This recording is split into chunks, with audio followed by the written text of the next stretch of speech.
ఓం నమ శివాయ. అందరికీ నమస్కారం. ద వేదాంత టీవీ ఛానల్కి స్వాగతం. శివుడు ఎందుకు తాండవం చేస్తాడు? ఆ తాండవం వెనుక ఉన్నటువంటి రహస్యం ఏమిటి? ఈ యొక్క కథ తెలుసుకుంటే జీవితం మీద మీ దృష్టి మారుతుంది.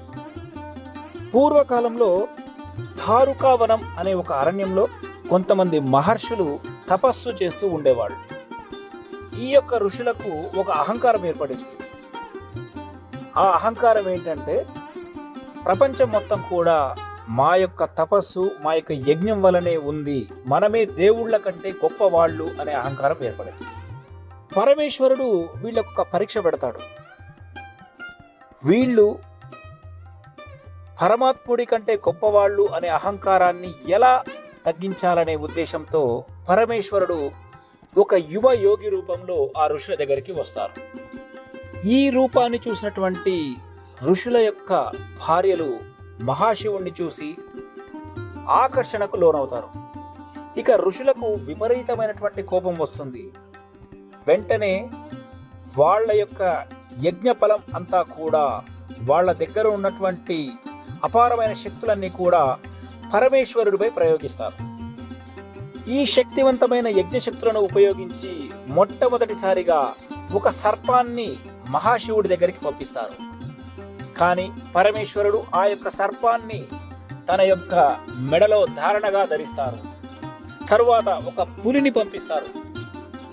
పులి దాని చర్మాన్ని మహాశివుడు ధరిస్తాడు.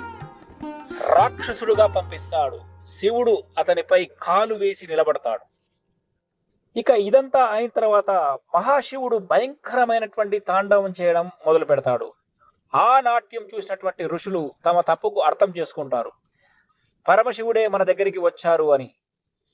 అదే నటరాజ అవతారం. శివుడు నటరాజ స్వరూపంలో ప్రత్యక్షమయ్యాడు కాబట్టి అగ్ని వలయంలో నాట్యం చేస్తూ అజ్ఞానాన్ని తొక్కి మోక్ష మార్గం చూపించాడు. నటరాజ స్వరూపంలో విశ్వచక్రాన్ని చూపించడానికే సృష్టి, స్థితి, లయ ఈ మూడు ఒకే సమయంలో జరుగుతుంటాయి. సృష్టి నాశనం, సమతుల్యత. శివుడు చెప్పే సందేశం ఏమిటంటే, పాతది నాశనం అవ్వాలి, కొత్తది పుట్టాలి. ఇది లేకపోతే విశ్వం నిలబడదు. అజ్ఞానాన్ని తొలగించడానికి నటరాజ స్వరూపంలో శివుడు అపస్మారుడిపై నిలబడతాడు. ఇది ఏం సూచిస్తుందంటే, అజ్ఞానంపై జ్ఞానం గెలుస్తుంది అని సూచిస్తుంది. పరమేశ్వరుడు చెప్పే ఒకే ఒక్క విషయం, అజ్ఞానంపై గెలవాలి. ఓం నమ శివాయ.